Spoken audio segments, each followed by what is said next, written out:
કેશોદ શહેરમાં ભગવાન રામ જન્મોત્સવ નિમિત્તે રામનવમીની ઉજવણી કરવા વિવિધ હિન્દુ સંગઠન દ્વારા વિશાળ શોભાયાત્રાનું આયોજન કરવામાં આવ્યું હતું, જેમાં વિશ્વ હિન્દુ પરિષદ, બજરંગ દળ, કેશોદ પ્રખંડ હિન્દુ યુવા સંગઠન, લાયન નેચર રેસ્ક્યુ ટીમ સહિત જુદા જુદા સંગઠનોએ ભગવા વસ્ત્રો અને પોતાની યુનિટીના ટ્રેડિશનલ ડ્રેસ પહેરી ભાગ લીધો હતો। શહેરના મુખ્ય માર્ગો રોશની અને ભગવા રંગથી રંગાયા હતા। ખાસ વાત એ હતી કે રામનવમી જન્મોત્સવ ઉજવવા મોટા ભાગના ભાવિકોએ પોતે અને પોતાના બાળકો ભગવા રંગના પરિધાન ધારણ કરી શોભાયાત્રામાં જોડાતા જય શ્રી રામના નામના નારાઓ લગાવી ભક્તિમય વાતાવરણ ઊભું કર્યું હતું। કેશોદ શહેરમાં રામનવમીની ભવ્ય ઉજવણી થાય તે માટે અગાઉથી જ મીટિંગોનું આયોજન કરી હિન્દુ સંગઠનના કાર્યકરોને જુદી જુદી કામગીરી સોંપતા શોભાયાત્રામાં મોટી જનમેદની ઉમટી પડી હતી। શોભાયાત્રા યોજાઈ તેના એક દિવસ પહેલા રાત્રિના વિશ્વ હિન્દુ પરિષદ દ્વારા સરહદ ચોકમાં રામધૂનનું આયોજન કરવામાં આવ્યું હતું, જ્યારે હિન્દુ યુવા સંગઠન દ્વારા ડીપી રોડ પર કાન ગોપી મંડળીનો કાર્યક્રમ યોજાતા મોટી સંખ્યામાં ભાવિકો ઉમટી પડ્યા હતા અને તેમના દ્વારા કલાકારો ઉપર રૂપિયાની ઘોળ કરવામાં આવી હતી। જય શ્રી રામ, જય ગૌ માતા, જય રૂપારેલિયા હિન્દુ યુવા સંગઠન કેશોદ તાલુકા મંત્રી તારીખ 5/4/2025 એટલે કે રામનવમીની પૂર્વ સંધ્યાએ હિન્દુ યુવા સંગઠન દ્વારા કાનગોપીનું આયોજન કરવામાં આવેલ હતું। સાથે સાથે પ્રભુ શ્રીરામની 11 ફૂટની પ્રતિમા લોકો માટે નગરજનો માટે દર્શનનો લાભ લીધો હતો। તારીખ 6/4/2025 એટલે કે રામનવમીના દિવસે હિન્દુ યુવા સંગઠન એક ડીજે તથા એક પ્રભુ શ્રીરામની પ્રતિમા સાથે રામનવમીની રેલીમાં જોડાવા માટે ખૂબ ઉત્સાહિત છે। જય શ્રી રામ, જય ગૌ માતા। આ બંને કાર્યક્રમની સફળતા બાદ ચાર ચોકમાં પાલિકા દ્વારા સ્થાપિત કરાયેલી ભગવાન રામની ભવ્ય મૂર્તિની અનાવરણ વિધિ કરવામાં આવી હતી, જેમાં મોટી સંખ્યામાં ભાવિકોએ હાજરી આપી હતી। આ પ્રસંગને યાદગાર બનાવવા ભાવિકોએ ભગવાન રામ સાથે પોતાની સેલ્ફી લીધી હતી। સૌપ્રથમ તો કેશોદ નગરજનોને રામનવમીની હાર્દિક શુભકામનાઓ।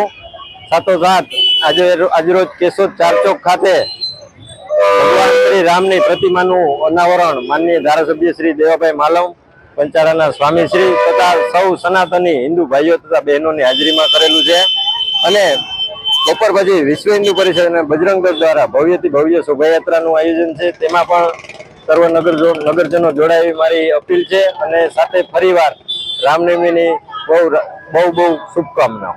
ભગવાન શ્રી રામની જન્મજયંતિને લઈને માહોલ છે, ત્યારે અન્ય જગ્યાએ પણ પાલિકા દ્વારા મૂર્તિનું અનાવરણ ફુવારા ચોકમાં ભગવાન શ્રી હનુમાન દાદાની પ્રતિમાનું અનાવરણ હનુમાન જયંતિના દિવસે શનિવારે કરવામાં આવશે, તેમાં પણ સર્વ સનાતની હિન્દુઓ જોડાય એવી મારી અપીલ છે।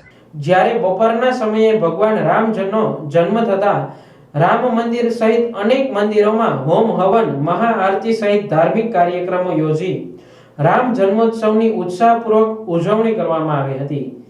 જય શ્રી રામ।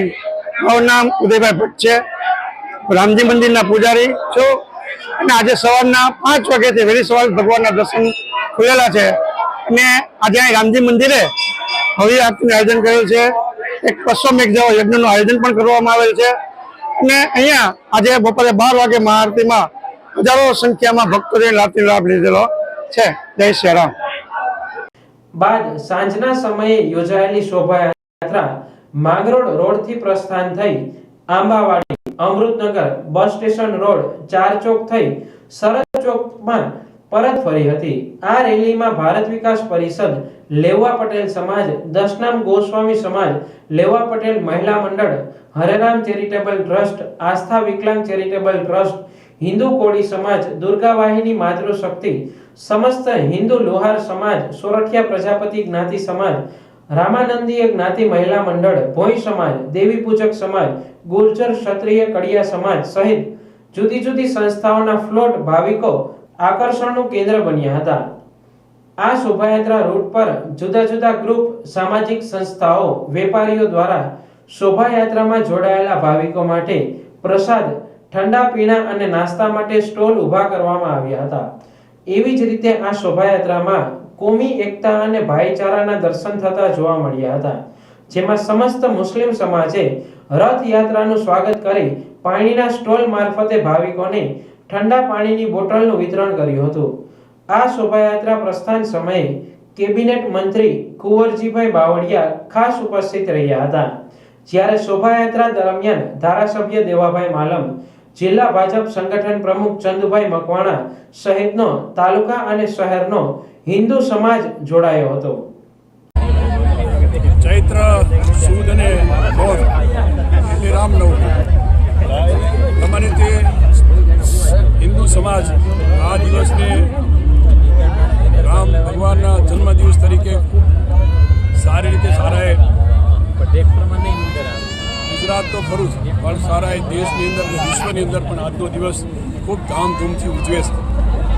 વહેલી સવારથી રામ મંદિરને ખૂબ સારી રીતે શણગારીને પૂજા અર્ચના કરીને ખાસ કરીને વિશ્વ હિન્દુ પરિષદને જે હિન્દુ ધર્મના સૌ સમાજના લોકો આ દિવસને એક રામ ભગવાનના જન્મદિવસ તરીકે ઉજવીને આજે નવરાત્રિના આ દિવસને પવિત્ર દિવસ તરીકે માનીને ખૂબ ભાવથી લાગણીથી આ દિવસ ઉજવે છે. દરેક નગરોમાં શોભાયાત્રા નીકળે છે. શોભાયાત્રામાં સૌ સમાજના લોકોને સાથે જોડીને એક સમરસતાનું વાતાવરણ ઊભું થાય અને રામ ભગવાનને જે રીતે શ્રદ્ધા અને ભાવને લાગણીથી હિન્દુ સમાજ માને છે, પૂજે છે, એ રીતે સૌ સમાજને એક સમરસતાનું વાતાવરણ આજના દિવસે ઊભું થાય છે અને દરેક નગરોમાં શોભાયાત્રા આ દિવસે નીકળતી હોય છે.